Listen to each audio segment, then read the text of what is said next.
Welcome to Let's Talk About It. I'm Maria Keffler. I'm Erin Brewer. And I am May Lyle. And today we're going to talk about a study that was actually, I believe it was funded by the Trevor Project, which is an incredibly pro-transgender organization. And according to the Trevor Project's press release, this new study finds gender-affirming hormone therapy is linked to lower rates of depression, suicide, and risk among transgender youth. And I just wanted to address this because it's picking up steam. I'm noticing that lots of news organizations are picking up on it. And of course, rather than investigating the study itself, they're reporting what the Trevor Project is saying, that, all of a sudden we have evidence that supports that transing kids is an appropriate treatment. And I think it's really important that we push back against that. Well, and we see this all the time with these studies, these so-called studies, that the methodological flaws just are throughout. It's just flawed from start to finish. And we see that with this study. And it's really frustrating that the media doesn't seem to care. They don't seem to care enough to look at the study. Where did the study come from? Where did the subjects come from? How many subjects were there? How were the subjects gathered? How was the study carried on? How was the data collected? These are all really important things to look at. And I think we see a lot of flaws with this study. Well, and it's interesting that you mentioned some of those things, because yes, these are huge flaws with this study. First of all, this is children who are 13 to 24, and they're all lumped together. And this is a very different group. May, you've taught before. Would you ever suggest that 13-year-olds and 24-year-olds belong in the same group? Absolutely not. There's the maturity level is not the same. The emotional level is not the same. They cannot comprehend the same thing in the same way. So no, I would never group that wide of an age span together. Yeah, they're different populations. And one thing that I found very disturbing about this is that the children who were under 18, and these are children, they did not get parental consent. Somehow they were able to get a waiver for that. So these are basically children who were recruited on social media, who responded to the survey based on their own experiences, and there was absolutely no corroboration of what they reported. So a youth could report that they had attempted suicide 5 times, and there was nothing that the researchers did to find out whether that was true or not. And we know, as you said, May, especially this younger group oftentimes will exaggerate things, will not report things accurately. We've seen that, and you've seen that based on your experience working with kids and also with your own child, that a lot of these kids who assume a transgender identity rewrite history to support their own narrative. It happens time and time again. We hear from parents that constantly the child's history has been rewritten by the child. And so no recollection of anything happening, which is totally false. So the fact that these children were lumped together, it's a red flag. And we know that this is what cults do. Cults encourage their recruits to rewrite history. That's standard across all kinds of cults, whether you're talking about the Moonies or the gender cult. They are taught to invent things that didn't happen and ignore things that did happen. So what we're seeing is cult recruits being asked to provide testimony and evidence and corroboration for what the Trevor Project already wanted to say. I feel confident in saying that the Trevor Project knew exactly what result they wanted to get out of the so-called research, and they found cult recruit members who were going to tell them exactly what they wanted to hear. Yeah, and one of the things that is really concerning to me is that this is a survey that is being presented as research. Research and surveys are two very different things. Research, there's a control group, they look at variables, they try to determine what other things might influence the outcomes. This is strictly mostly children responding to a survey they found on Facebook regarding their feelings about whether or not they were able to access transgender interventions.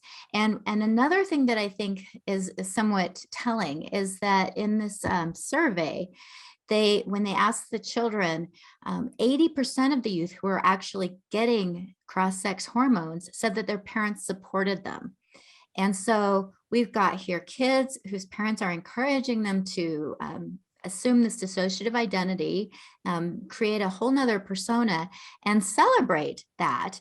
And it's not surprising that in the short term, these children are going to report that they're less depressed, that they're feeling better. But again, we have no external controls to look at that, to look at whether or not it's true. We also, it's not surprising that a child who's answering this, whose parents are not allowing them to get these interventions, would say that they're more depressed, they're more frustrated, they're more anxious.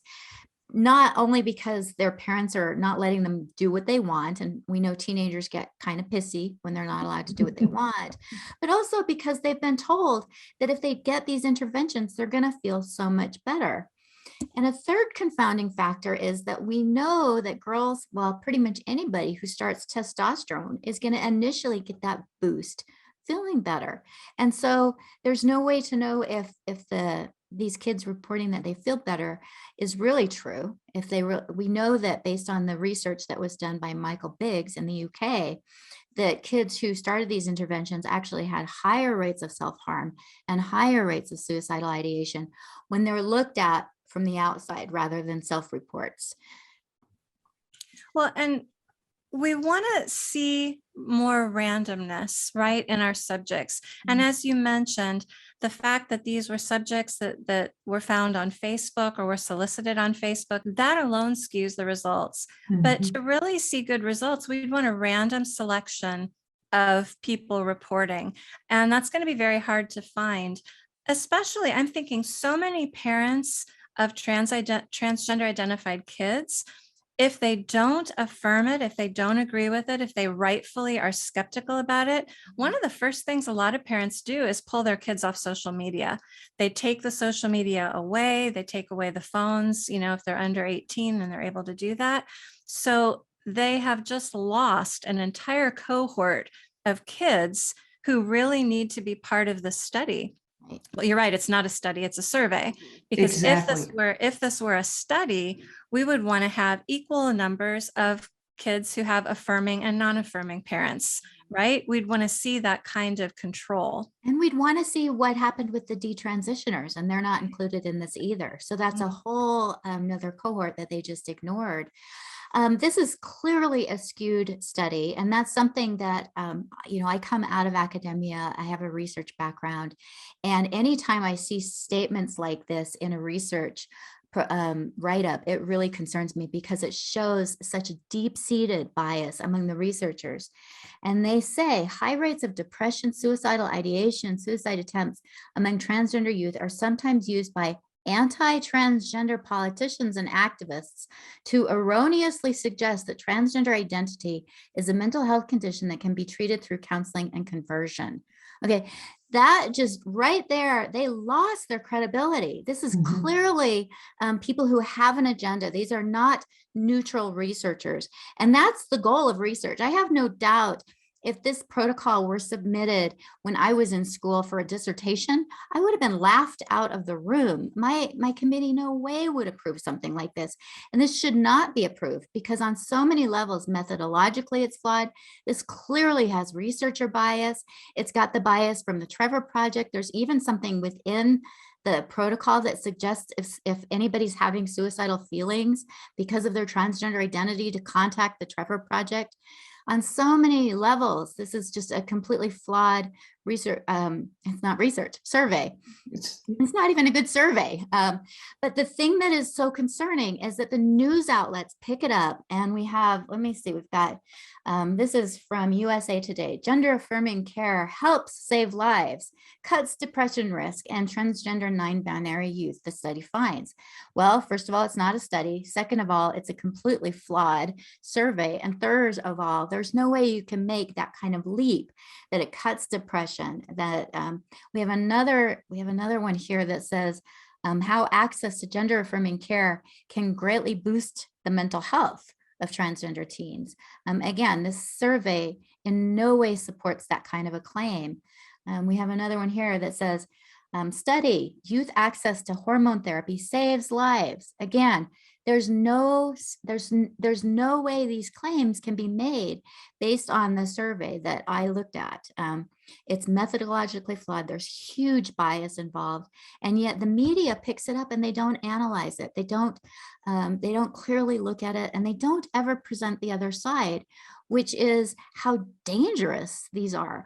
I mean, imagine if I did a survey among high school kids and I said, would you be happier if your parents allowed you to use marijuana, heroin, and alcohol? And everybody said, yeah, I'd be a lot happier. Well, then would the media report that, alcohol, marijuana, and heroin saves teenage lives? I mean, that's really exactly what this is. It's exactly what this is. Transgender affirming care is the new snake oil. It's going to heal everything that's wrong with you, and the media is just buying it and shoveling it out like the manure that it is. And it makes me so angry that families who need real help, transgender identified kids who need real help, who actually need therapy and need somebody to give them real help, are not getting it because of this kind of garbage. It's not research, it's not study, it's propaganda. It's garbage propaganda. You made it very clear that it is propaganda. That's all it is. Mm-hmm.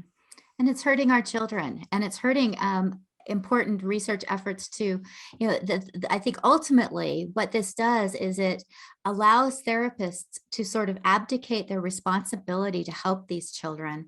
And instead, we just go ahead and encourage them to engage in very dangerous behaviors. This morning, I saw an image of a young woman, maybe even a teenager, I'm not sure, who had her breasts amputated, and completely, there's no nipples or anything, she just got that. And on her arms and on her chest are obvious signs that she had been cutting, that she had been self-harming. And yet, she's there smiling with her breasts cut off. And everybody, I'm sure, in her community is encouraging her and telling her how brave and authentic she is, instead of getting her the help that she needs for this self-harming tendency that she has. Instead, they're institutionalizing self-harming behavior. When is it going to end? I wonder that too. It's just this constant, relentless tsunami of lies, just lie after lie after lie. And I wonder too, May, when is it going to end? And I worry it's not going to end until these kids realize the horror that's happened to them. At some point, we're already hearing detransitioners stand up and say, how could you let this happen to me? How could you do this to me? And, at the rate we're going, we're going to have a whole generation of children who've been lied to. And how are they going to recover from the fact that their teachers, the media, their pastors, a lot of times, their doctors, the people that they should be able to trust the most, have lied to them about this ideology, instead of helping them to understand that it's okay to have difficult feelings, that we all are uncomfortable with our bodies at some point. This is just, it's a horror. And I just feel like at some point we're going to these kids are going to be coming out in droves, just angry and betrayed.